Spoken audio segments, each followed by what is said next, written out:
Welcome to IPT. Bhadrachalam పట్టణంలోని రామాలయం సమీపంలో నిర్వహిస్తున్న భాగ్యలక్ష్మి లాడ్స్ లో ఇటీవల ఓ ప్రేమ జంట పురుగుల మందు తాగి ఆత్మహత్య చేసుకున్న ఘటన సంచలనం రేపేదే. మరణించిన అశ్వాపురం మండలానికి చెందిన 16 ఏళ్ల మైనర్ బాలిక బంధువులు ఎంఆర్పీఎస్ ఆధ్వర్యంలో లాడ్జి ఎదుట ఆందోళన చేపట్టారు. ఏలూరు జిల్లాకు చెందిన ఓ వ్యక్తి మాయమాటలు చెప్పి నమ్మబలికి తమ కూతురిని భద్రాచలం తీసుకొచ్చారని, వారి మధ్య ఏం జరిగిందో తెలియదు కానీ ఘటన జరిగి వారం రోజులు అవుతున్నప్పటికీ ఎటువంటి చర్యలు తీసుకోలేదని మృతురాలి బంధువులు ఆరోపిస్తూ లాడ్జి ఎదుట ఆందోళన నిర్వహించారు.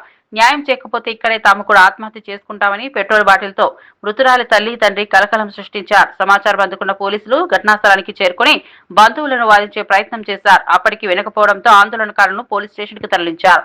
భాగ్యలక్ష్మి లాడ్జిపై చట్టపరమైన చర్యలు తీసుకుని భద్రాచలంలో నిబంధనలు పాటించని లాడ్జీలపై ప్రత్యేక దృష్టి పెట్టి అసాంఘిక కార్యకలాపాలకి అడ్డుకట్ట వేయాలని అధికారులను కోరారు.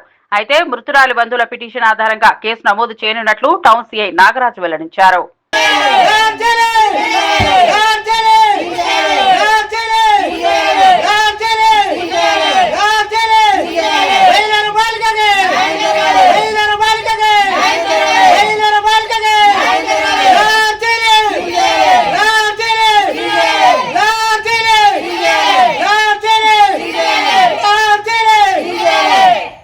క్షేత్రం అనేది మనం అందరం చెప్పుకుంటున్నాం.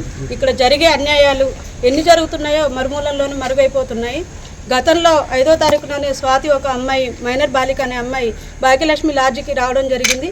అసలు పర్మిషన్ అనేది ఎవరు ఇచ్చారు? ఆ మైనర్ బాలిక అనేది కూడా ఇన్ఫర్మేషన్ ఎవరు కూడా ఇవ్వకోకుండా మరణానికి సైతం కారణమయ్యారు. వీళ్ళు ఎందుకు ఇలా చేస్తున్నారు? ఎవరిని కూడా ప్రశ్నించే వాళ్ళు లేరా? వాళ్ళ తల్లిదండ్రులను ఎందుకు ఇంత ఇబ్బంది పెట్టుకున్నారు? గతంలో కూడా ఎన్నోసార్లు వచ్చి వెళ్ళారంట.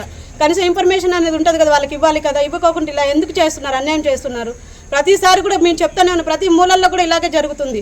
ఈ అన్యాయాన్ని ప్రశ్నించే వాళ్ళు లేరనా? ఒక మైనర్ బాలికని బలి తీసుకోవడం అంటే వీళ్ళకి లాడ్జి వాళ్ళకి ఇలాగే ప్రతి ఒక్క లాడ్జీలకి ఇట్లానే అవుతుందా? లేకపోతే ఈ ఒక్క లాడ్జికి ఇలా తీసుకుంటున్నారా? మమ్మల్ని ఏం చేయలేరన్న ఒక వీళ్ళ ధీమాకు ఒక చూపిస్తున్నారా? పుణ్యక్షేత్రం అనే పాపంలో వీళ్ళు ఉండి కూడా ఇంత పాపాలు చేసుకుంటూ కూడా మనం ఎన్నో నా బిడ్డ బడికని వచ్చిందండి. అసలు ఏం మాటలు చెప్పి మరి ఇంటికి తీసుకొచ్చిందో నాకు తెలియదు. మైనార్టీ పిల్లండి, తేరుకుంది మైనార్టీ. అసలు చిన్నపిల్ల ఏం తెలియదండి. మాటలు చెప్పి తీసుకొచ్చారు. మరి వాళ్ళు ఏం చేశారు ఏమో తెలియదు. పిల్లని మరి ఇల్లు మరి మైనార్టీ తీరుకొని తీసుకోవచ్చా తీసుకోనది కూడా వీళ్ళకి తెలియదా? తెలుసు కదా, చిన్నపిల్లగా వాళ్ళతో పాటు నా పిల్లే కదా.